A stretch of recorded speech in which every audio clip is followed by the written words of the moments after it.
Assalamualaikum warahmatullahi wabarakatuh. Kami dari kelompok 5 ingin memaparkan materi kami tentang antibodi yang akan dipaparkan oleh pemateri kami yaitu Putri Sukma. Kepada Putri Sukma dipersilakan. Baik, Assalamualaikum warahmatullahi wabarakatuh. Terima kasih buat semuanya. Baik, saya akan mempresentasikan hasil kerja kami yang berjudul antibodi.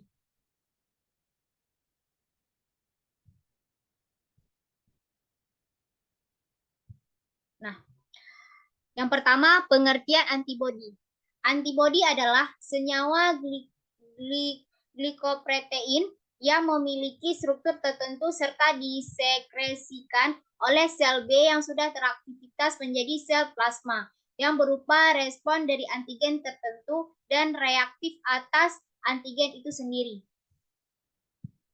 Menurut antibodi atau imunoglobulin merupakan protein pelindung yang dihasilkan oleh limfosit vertebrata. Antibodi memiliki kemampuan luar biasa untuk menolak atau mengabaikan bagian intrinsik molekul dari organisme inangnya. Secara khusus, antibodi dapat mengenali dan menetralkan molekul asing yang dihasilkan dari fasit organisme virus, bakteri atau sesuatu atau agen menular lainnya. Nah, secara umum dan luas, antibodi dapat diartikan sebagai protein yang dapat ditemukan pada plasma darah dan digunakan oleh sistem kekebalan tubuh untuk mengidentifikasikan dan menetralisir benda asing seperti bakteri dan virus. Mereka terbuat dari sedikit struktur dasar yang disebut rantai. Tiap antibodi memiliki 2 rantai, berat besar dan 2 rantai ringan. Antibodi diproduksi oleh tipe sel darah dan disebut sel limfosit B. Dan selanjutnya yaitu fungsi antibodi. Apa sih fungsi antibodi? Nah, antibodi memiliki 2 fungsi, yaitu yang pertama, berikatan dengan reseptor permukaan pada antigen dan mencegah masuknya sel dalam sel atau inactivation. Nah, antibodi memiliki kemampuan dalam mengenali serta juga menempel atau melekat kepada antigen yang dikenali dapat menyebabkan penyakit pada tubuh. Dalam mengenali serta juga melekat dengan antigen, zat antibodi tersebut selalu berperilaku ialah sebagai penanda. Setelah itu, kemudian antigen mengirim sinyal pada sel darah putih yang lain untuk melakukan penyerangan dan membunuh zat asing yang masuk tadi. Nah, yang kedua, kemudian memulai reaksi fiksasi dan melepaskan histamin. Baik, selanjutnya saya akan menjelaskan tentang sifat antibodi. Apa sih sifat antibodi? Nah, antibodi mempunyai sifat yang sangat luar biasa karena untuk membuat antibodi untuk masing-masing musuh merupakan proses yang luar biasa dan pantas dicermati. Proses ini dapat terwujud hanya jika sel-sel B mengenal struktur musuhnya dengan baik dan di alam ini terdapat jutaan musuh atau antigen. Hal ini seperti membuat masing-masing kunci untuk jutaan lubang kunci. Perlu diingat, dalam hal ini si pembuat kunci harus mengerjakannya tanpa mengukur kunci atau menggunakan cetakan apapun. Dia mengetahui polanya berdasarkan perasaan. Sulit bagi seseorang untuk mengingat pola kunci, walau cuma satu, akan tetapi satu sel B yang sedemikian kecil untuk dapat dilihat oleh mata menyimpan jutaan bit informasi dan memorinya, dan dengan sadar menggunakannya dalam kombinasi yang tepat. Tersimpannya jutaan formula dalam suatu sel yang sangat kecil merupakan keajaiban yang diberikan kepada manusia. Yang tak kurang menakjubkan adalah bahwa kenyataannya sel-sel menggunakan informasi untuk melindungi kesehatan manusia. Nah, adapun sifat-sifat antibodi diantaranya yaitu yang pertama, antibodi dibuat di dalam reticuloendotelial system atau RES, seperti sumsum tulang, kelenjar limfe, hati, dan lain-lain, sesuai dengan tempat pembentukan sel darah putih. Yang kedua, bersifat tidak tahan terhadap sinar matahari. Nah, oleh karena itu, zat antibodi yang telah dibekukan harus disimpan di dalam lemari pendingin, serta tidak terkena cahaya matahari secara langsung. Nah, selanjutnya yang ketiga, sifat dari antibodi bisa direaksikan dengan antigen secara spesifik. Ibarat kunci dengan gembok, ya. Dan selanjutnya bisa larut dalam darah atau sel, bisa juga disebut dengan sel darah, sel plasma, ya. Selanjutnya terdiri dari suatu zat yang menempel pada gamma globulin. Nah, baik. Selanjutnya, saya akan menjelaskan tentang berbagai jenis antibodi bekerja dengan berbagai cara untuk melawan antigen. Nah, yang pertama sekali, opsonin. Apa sih opsonin itu? Opsonin merupakan antibodi yang bekerja dengan merangsang leukosit atau menyerang antigen atau kuman. Nah, yang kedua, lisin. Nah, apa pengertian lisin? Lisin merupakan antibodi yang bekerja dengan cara menghancurkan antigen atau yang disebut dengan lisin. Nah, yang selanjutnya yaitu jenis yang ketiga ada presipitin. Nah, presipitin itu merupakan antibodi yang bekerja dengan cara mengendapkan antigen atau presipitasi, ya, bisa juga disebut dengan presipitasi. Nah, yang selanjutnya lagi, yang keempat, jenis antibodi yaitu aglutinin. Apa sih aglutinin itu? Aglutinin merupakan antibodi yang bekerja dengan cara mengumpalkan antigen atau aglutinasi. Nah, selanjutnya ini ada contoh struktur antibodi, ya, bisa dilihat, ya. Ini strukturnya, ini contoh strukturnya, ya. Nah, baik, selanjutnya jenis-jenis antibodi. Nah, ada yang namanya ini jenis antibodi, tipe dan karakteristik antibodi. Distribusi di dalam tubuh. Nah, ada yang namanya IgG. Nah, IgG ini aktivitas opsonisasi dan neutralisasi tertinggi. Yang kedua ada IgM. IgM ini produksi pertama kali saat terjadinya invasi antigen dan kadar naik sementara saja ataupun membentuk pentamer. Nah, yang ketiga IgA. IgA itu ekspresi di jaringan mukosa atau membentuk dimer setelah disekresikan. Nah, selanjutnya ada IgD. IgD itu fungsi tidak diketahui, ya. Selanjutnya ada IgA. IgA itu IgE terlibat dalam reaksi alergi. Jadi dia terlibatnya dalam reaksi alergi. Nah, ini ya, saya akan menjelaskan dari yang tadi, ya, jenis-jenis antibodi. Yang pertama sekali IgG. IgG itu singkatan dari imunoglobulin. Nah, imunoglobulin G adalah divalent antigen. Antibodi ini adalah imunoglobulin yang paling sering atau banyak ditemukan dalam sumsum tulang belakang, darah, limfe, dan cairan peritoneal, ya. Ia mempunyai waktu paruh biologik selama 23 hari dan merupakan imunitas yang baik atau sebagai serum transfer. Ia dapat mengaglutinasi antigen yang tidak larut. IgG adalah satu-satunya imunoglobulin yang dapat melewati plasenta. Nah, selanjutnya jenis-jenis antibodi ada yang namanya IgM, kepanjangan daripada imunoglobulin M. Nah, imunoglobulin M ini ditemukan pada permukaan sel B yang matang.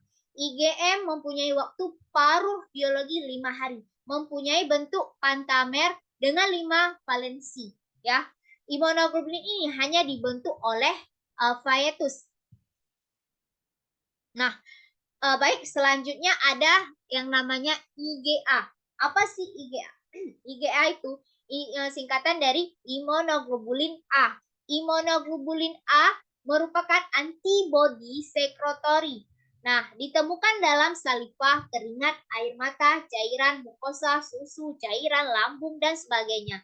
Yang aktif adalah bentuk dimer atau YY. Sedangkan yang monomer atau yang tidak aktif, jaringan yang mengsekresi bentuk-bentuk dimer ini ialah sel epitel yang bertindak sebagai reseptor IgA, yang kemudiannya sel tersebut bersama IgA masuk ke dalam lumen. Ya, adapun fungsi dari IgA ini adalah yang pertama sekali mencegah kuman patogen menyerang permukaan sel mukosa. Dan yang kedua, tidak efektif dalam mengikat komplement. Nah, yang ketiga, bersifat bakterisida dengan kondisinya sebagai lisozim yang ada dalam cairan sekretori yang mengandung IgA. Nah, yang terakhir, bersifat antiviral. Nah, dan glutinin yang efektif. Selanjutnya ada yang namanya dengan imunoglobulin atau singkatannya IgD ya. Imunoglobulin ini berjumlah sedikit dalam serum. IgD adalah penanda permukaan pada sel yang matang. IgD dibentuk bersama dengan IgM oleh sel B normal. Sel B membentuk IgD dan IgM karena untuk membedakan unit dari RNA. Nah, selanjutnya ada imunoglobulin atau disebut dengan IgE.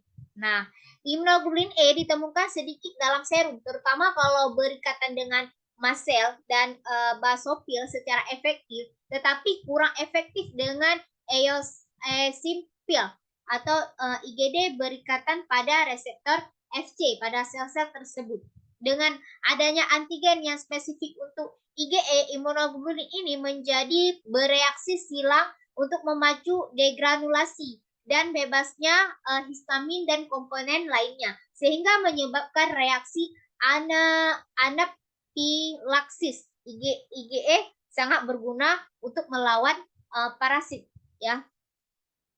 Nah, ini selanjutnya saya akan menjelaskan tadi jenis-jenisnya. Sekarang yaitu hal-hal yang mempengaruhi antibodi. Apa-apa saja sih? Nah, yang pertama dari faktor keturunan. Nah, genetis sangat mempengaruhi terhadap sistem imun. Hal ini dapat dibuktikan dengan suatu penelitian yang dibuktikan bahwa pasangan anak kembar homozigot lebih rentan terhadap suatu alergen dibandingkan dengan pasangan anak kembar yang heterozigot. Nah, hal ini membuktikan bahwa faktor hereditas mempengaruhi sistem imun. Dan yang kedua, faktor-faktornya yaitu stres. Stres dapat mempengaruhi sistem kekebalan tubuh karena melepas hormon seperti neuroendokrin. Nah, glukokortikoid dan katekolamin stres bahkan bisa berdampak buruk pada produksi antibodi. Jadi hati-hati dengan stres ya. Nah, yang selanjutnya yaitu faktornya usia. Faktor usia juga bisa mempengaruhi antibodi. Yang pertama sekali, usia juga mempengaruhi sistem imun pada saat usia balita. Nah, dan anak-anak, sistem imun belum matang di usia muda dan sistem imun akan menjadi matang di usia dewasa dan akan menurun ke mali saat usia lanjut. Nah, yang selanjutnya faktornya yaitu hormon. Nah, pada saat sebelum masa reproduksi, sistem imun lelaki dan perempuan adalah sama. Tetapi ketika sudah memasuki masa reproduksi, sistem imun antara keduanya sangat berbeda. Hal ini disebabkan mulai adanya beberapa hormon yang muncul. Nah, selanjutnya faktornya ada olahraga berlebihan. Nah, olahraga berlebihan pun bisa mempengaruhi yang namanya antibodi. Nah, selanjutnya tidur. tidur itu studi yang dilakukan oleh Michelle Irwin dari Universitas California menunjukkan bahwa kurang tidur menyebabkan perubahan dari jaringan sitokin. Jadi hati-hati yang suka begadang. Nah, cara kerja antibodi. Nah, cara kerja antibodi dalam melawan antigen dapat dilakukan dengan 4 cara. Apa sih? Yang pertama, presipitasi. Yang kedua, netralisasi, agglutinasi, dan fiksasi komponen. Nah, prepitasi dilakukan dengan cara mengendapkan molekul virus yang kemudian difagositosit oleh makrofag. Netralisis dilakukan dengan cara melekatkan diri pada molekul virus sehingga virus tidak dapat menginfeksi sel inang. Aglutinasi dilakukan dengan cara mengumpalkan patogen yang dapat larut. Nah, baik dari hasil yang tadi saya jelaskan, mungkin dapat disimpulkan bahwasanya ya, yang pertama, antigen adalah bahan yang dapat merangsang respon imun dan dapat bereaksi dengan antibodi. Antibodi adalah protein serum yang mempunyai respon imun atau kekebalan pada tubuh yang mengandung imunoglobulin atau yang disebut dengan IG. Nah, apabila ada antigen masuk ke dalam tubuh ternak, maka tubuh akan terangsang dan memunculkan suatu respon awal yang disebut sebagai respon imun primer. Nah, respon ini memerlukan waktu lebih lama untuk memperbanyak limfosit dan membentuk ingatan imunologi berupa sel-sel limfosit yang lebih peka terhadap antigen. Kalau antigen yang sama memasuki tubuh kembali, maka respon yang muncul dalam tubuh berupa respon imun sekunder. Respon ini muncul lebih cepat. Kenapa? Karena lebih kuat dan berlangsung lebih lama daripada respon imun primer. Baik,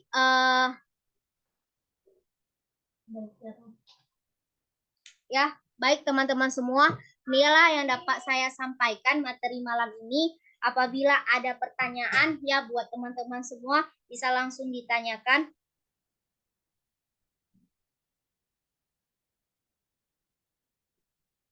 Siapa yang mau bertanya silahkan. Kalau bisa saya jawab, kalau nggak bisa saya pending dulu.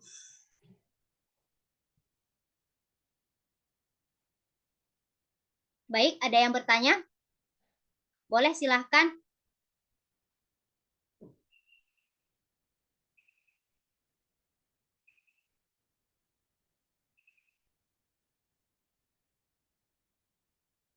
Ada yang ingin bertanya?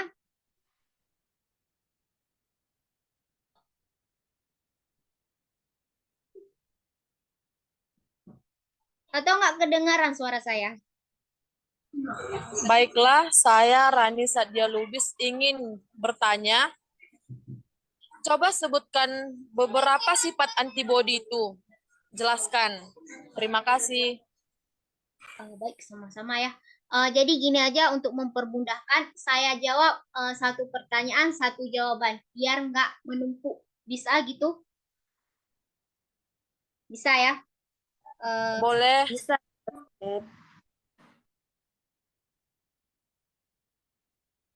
Baik, saya akan menjawab pertanyaan dari Rani ya. Sebutkan beberapa sifat antibodi ya. Iya, jelaskan. Adapun sifat-sifat antibodi diantaranya yaitu yang pertama sekali dibuat di dalam reticuloid endotelial system atau RES seperti sumsum tulang, kelenjar, limfen, hati, dan lain-lain sesuai dengan tempat pembentukan sel darah putih. Yang kedua, bersifat tidak tahan terhadap sinar matahari atau termolobil. Oleh karena itu, zat antibodi yang telah dibekukan harus disimpan di dalam lemari pendingin serta tidak terkena cahaya matahari secara langsung. Dan yang ketiga, bisa direaksikan dengan antigen secara spesifik, ibarat kunci dengan gembok. Ya. Yang keempat, bisa larut dalam darah atau sel plasma. Yang kelima, terdiri dari suatu zat yang menempel pada gameglobulin. Nah, itu ya jawaban dari saya untuk Rani. Gimana Rani, apakah bisa diterima? Baik, cukup jelas. Terima kasih Putri. Oke, sama-sama. Nah, ada lagi yang ingin bertanya? Baik, saya Priti akan bertanya. Coba sebutkan jenis antibodi yang bekerja dengan berbagai cara untuk melawan antigen. Terima kasih. Oke. Baik ya, saya akan menjawab pertanyaan dari Priti. Sebutkan jenis antibodi yang bekerja dengan berbagai cara untuk melawan antigen.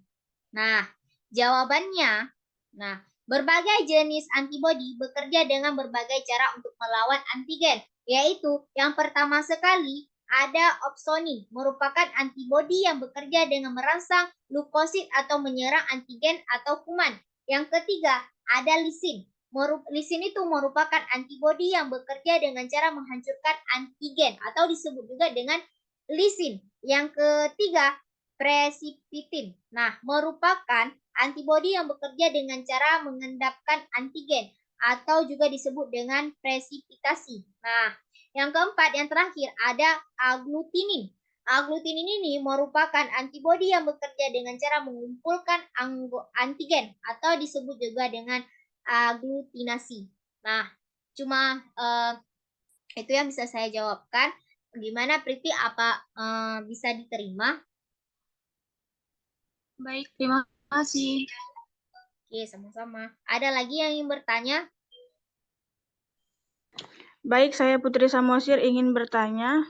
Sebutkan beberapa jenis antibodi. Terima kasih. Baik, saya akan menjawab pertanyaan dari Putri Asmi yang ditanyakan sebutkan beberapa jenis antibodi. Ya, jawabannya antibodi ada beberapa jenis. Yang pertama sekali ada IgG, IgM, IgA, IgD, dan IgA. Ya, gimana Putri Asmi bisa diterima? Baik, terima kasih Putri Sukma. Oke, sama-sama. Oke, ini ada 2 pertanyaan lagi. Boleh teman-teman ditanyakan? Baiklah, saya Puji Dewi ingin bertanya, coba jelaskan fungsi dari imunoglobulin A. Terima kasih. Oke. Baik ya, saya akan menjawab pertanyaan dari si Puji Setia Dewi yang ditanyakan apa saja fungsi daripada imunoglobulin. Nah, imunoglobulin A. Nah, jawabannya adalah fungsi daripada imunoglobulin A yaitu yang pertama sekali mencegah kuman patogen menyerang permukaan sel mukosa dan yang kedua tidak efektif dalam mengikat komplement. Dan yang ketiga bersifat bakterisida dengan kondisinya sebagai lisozim yang ada dalam cairan sekretori yang mengandung IgA. Yang keempat bersifat antiviral dan glutinin yang efektif. Bagaimana Puji? Apakah bisa diterima? Baik, terima kasih. Oke, waktu kita ada 2 menit lagi, bisa dipercepat teman-teman. 2 pertanyaan lagi. Saya Sangkot Rizky ingin bertanya, apa saja hal yang dapat mempengaruhi antibodi? Terima kasih.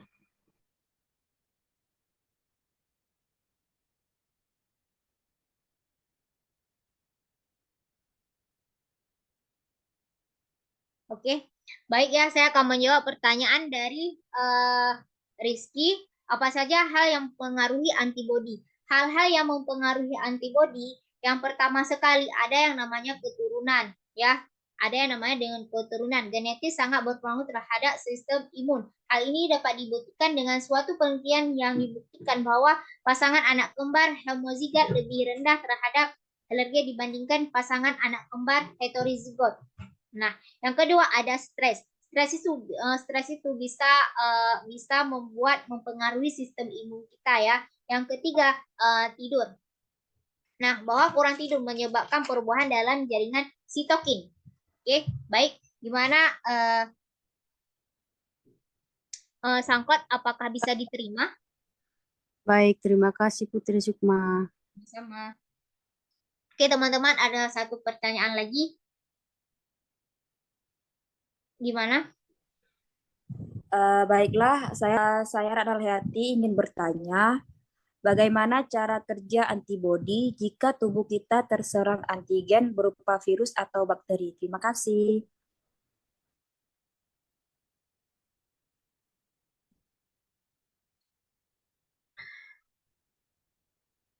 Baik, saya akan menjawab pertanyaan dari Ratna Hayati. Pertanyaannya, bagaimana cara kerja antibodi jika tubuh kita terserang antigen berupa virus atau bakteri? Jawabannya, cara kerja antibodi dalam melawan antigen dapat dilakukan dengan 4 cara. Yang pertama sekali, yaitu presipitasi. Dan yang kedua, ada netralisasi. Yang ketiga, aglutinasi. Dan yang keempat, fiksasi komplemen. Presipitasi dilakukan dengan cara mengendapkan molekul virus yang kemudian difagositosit oleh makrofag. Netralisasi dilakukan dengan cara melekatkan diri pada molekul virus sehingga virus tidak dapat menginfeksi sel inang.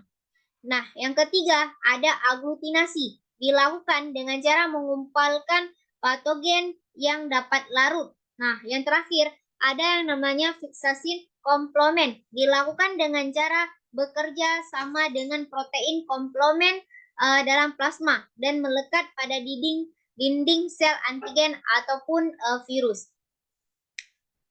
Baik, itu jawabannya. Gimana Ratna Hayati? Apakah bisa diterima? Bisa, terima kasih. Ya, sama-sama. Baik teman-teman semua, inilah hasil presentasi kita pada pagi ini. Lebih dan kurang saya minta maaf ya. Apabila ada salah, saya minta maaf. Saya akhiri. Assalamualaikum warahmatullahi wabarakatuh. Waalaikumsalam warahmatullahi wabarakatuh.